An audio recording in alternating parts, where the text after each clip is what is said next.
Today we have the Logitech Wave here. It comes with a keyboard, a mouse, and a little tiny little adapter, one of their unifying products, which basically just means you need one adapter for the mouse and keyboard. It's very tiny, you can leave it in, you don't have to take it out all the time, and just to show you what it looks like here, have this long cable too.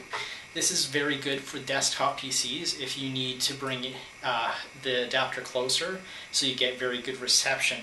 Also with this adapter, this tiny little adapter, it supports Aes Encryption 128-bit.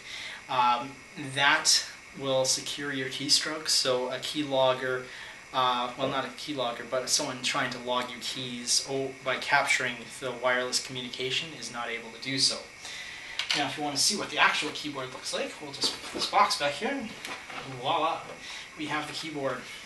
It's fairly standard in layout. I do have a few nitpicks about it I didn't like. They rearranged certain keys here where you have like the home, delete, and page up, page down, and insert got shoved up here for some odd reason. But one thing I do like about it, big delete key, like a big delete key, very good. They haven't messed with my shift keys. Also good. Entry key, good size, very important things. I do like the contour of it, like that's where the Wave comes from, is the keyboard is ergonomically contoured. I find that very useful. And I can live with the rearrangements they've made. One thing a lot of people will pick up on after they've used it a bit, especially if you use your keyboard extensively, like say using some of the F keys, you'll notice they're in groups of 3s instead of 4s, which is very odd. If you're used to hitting F5 to refresh a web browser page, you will find that it's not right here, it is 1 over. Your F5 key is right there. Is that not weird? I think it is. Things I do like, the volume switch, very easy, and the mute is right below it where it should be instead of like over here like some people put it. Escape is where it should be. You do have the zoom key on here. I didn't think I would use this before, but using in a web browser and how all the web browsers are compatible with zoom now, very useful. So you can zoom in, zoom out, very simple. This little button here, I'll just bring it a little closer.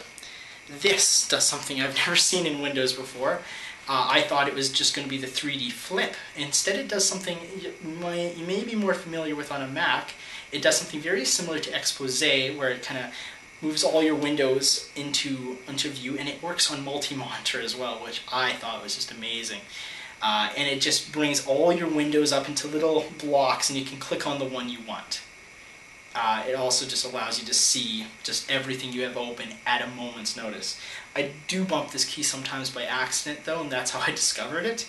It is not in the most ideal spot. That is somewhere where you might rub your wrist against while you're moving up from a resting position. They have other standard media keys like a media center one. Obviously this is intended somewhat with the Aes encryption for a work environment, but also for a home environment like I'm using this for. I use this for a computer that is hooked up to a TV style monitor in my bedroom, so I can type away, I can play Minecraft in bed, I can watch TV and pause the show quite easily or play music while relaxing. I find this is a very good keyboard for that, and the range is acceptable when used in the home. If you're living in an apartment, any wireless keyboard I find is going to have some interference and is not always the best option, but sometimes you really want wireless. I live in a house, and so there's not as much interference because you don't have your neighbors quite as close, I find. It does use the 2.4 gigahertz spectrum, so things that interfere with that is cordless phones, microwaves, Wi-Fi, specifically wireless G and B. Wireless N is a little bit better. Anyways, I have quite a few wireless networks running in the house. So I have a couple of roommates. Not a problem. Works good. I'm sitting about at least 6 feet, if not 7 feet back from the receiver. I did elevate the receiver fairly high, which does, I find, help with wireless reception. Now, enough about that. Let's get back to the keyboard. We also have a photo button. I haven't even tried that one. No idea what it does. This one, I believe, brings up the Logitech settings. This keyboard is, of course, fully configurable with their software. You can change functions like this power off key so you don't bump it and power off your computer, which some of us find extremely annoying. I changed it so it locks my computer much better. Anyways, calculator button, right above number pad. Very good idea. I've used it at least 5 times today. Not even kidding. Anyways, enough about the keyboard. Let's take a look at this mouse. This mouse, you'll notice, just turned on because I picked it up. It does have an on-off switch as well, which is good. But the battery life on this type of equipment is quite good. Came with batteries pre-installed. You just pull out a little plastic tab, no messing around. You're up and running when you buy this within minutes. It has 5 buttons on the mouse. You have your backward-forward style. Very nice rocking switches. It has, of course, the middle click and scroll, and your left-right as standard. Let's get a little closer view of this mouse. Rotate that around for you. Very nice rubberized sides.